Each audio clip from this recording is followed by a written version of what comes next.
এটা সপোনৰ অপমৃত্যু।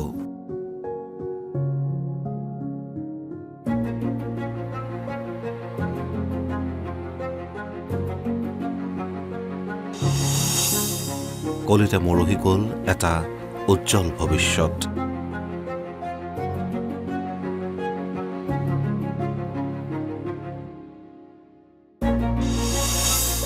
আধৰুৱা সপোন লৈ গ'লগৈ বিকি।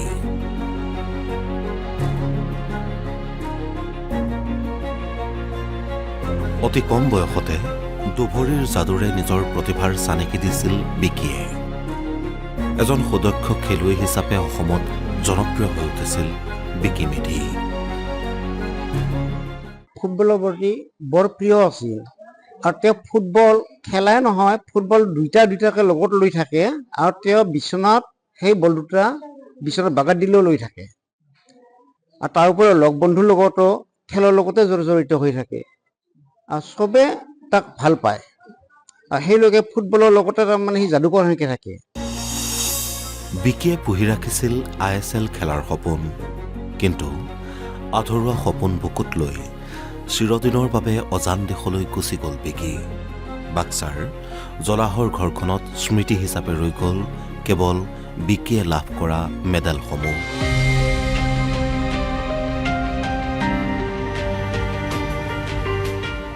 যোৱা মঙলবাৰে এই বুলেট বাইকখন লৈ CISF বন্ধু মৃগাংক দাসৰ সৈতে ফুৰিবলৈ গৈছিল বিকি, কিন্তু নিষ্ঠুৰ নিয়তিৰ কৰুণ পৰিহাস। ঘূৰি আহি ঘৰ নাপালে দুয়ো। এক শোকাবহ দুৰ্ঘটনাত চিৰবিদায় ল'লে বিকি আৰু মৃগাংকই। বিকি সৰুৰে পৰা মৃগাংকৰ নলে গলে লগা বন্ধু আছিল। মৃগাংকই 2024 বৰ্ষত চাকৰিত যোগদান কৰিছিল।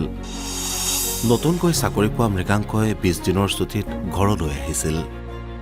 14 মাৰ্চত পুনৰ চাকৰিত যোগদানৰ কথা আছিল যদিও নিয়তিয়ে সেয়া হ'বলৈ নিদিলে আৰু এনেকৈ মৰহি গ'ল দুটা উজ্জ্বল ভৱিষ্যত।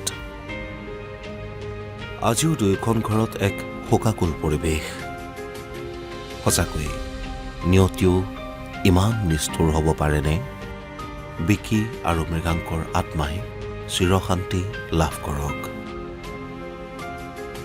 যিকোনো জেগাত গ'লে ৰাইজে সকলোৱে ভাল পায়, তেওঁক খেলবা দিলেহে ৰাইজে ভাল পায়। তেওঁৰ খেলা চোৱাৰ কাৰণে ৰাইজে একদম উপকৃত হৈ থাকে আৰু সেইলৈকে তেওঁ যিকোনো জেগাত গ'লে মানুহে তেওঁক আগতে চায় ইমান সৰু ল'ৰা এটাই কেনেকৈ খেলে আৰু ৰাইজে সেইটোৰ কাৰণে খুব ভাল পায় আৰু আন্তঃৰাষ্ট্ৰীয় তেওঁ খেলিম বুলি তেওঁ খুব এটা আশা আছিলে, তেওঁৰ আশা পূৰণ নহ'ল। তেওঁ সেনেকৈ আমাক এৰি থৈ গুচি গ'ল। বিকি মেধি মোৰ নিজৰ ভাইটি হয়। আশা বহুত আছিল, তেখেতৰ আশা বহুতখিনি আছিল। আন্তঃৰাষ্ট্ৰীয় পৰ্যায়ত খেলা দেউতাকক কোৱাৰ নিচিনা ঠিক একেদৰে হেঁপাহ আছিল, কিন্তু হেঁপাহবোৰ পূৰণ নহ'ল তেখেতৰ। এনেকৈ এটা শোকৰ চাহ দি থৈ গ'ল পৰিয়ালৰ ওপৰত। সেয়াই আৰু তেখেতে সৰু হৈ যায় নেহৰু ষ্টেডিয়াম আমাৰ ষ্টেট লেভেল পৰ্যন্ত খেলিছে, ইমানখিনি খেলিছে। আমাৰ ডমেষ্টিক যিখিনি আমাৰ চেম্পিয়নশ্বিপ পতা হয়, আমাৰ গাঁৱে ভূঞে যিখিনি খেলা হয়, তাত বহুতখিনি কিতাপ অৰ্জন কৰিবলৈ সক্ষম হৈছিল আৰু মুখ্যমন্ত্ৰীৰ পৰা তেখেতে প্ৰতি বছৰে আচলতে এটা সন্মান পায়। এই বছৰো পাইছে তেখেতে। এনেকৈ প্ৰতি বছৰে তেখেতক শুভেচ্ছা দিয়ে মুখ্যমন্ত্ৰীয়ে।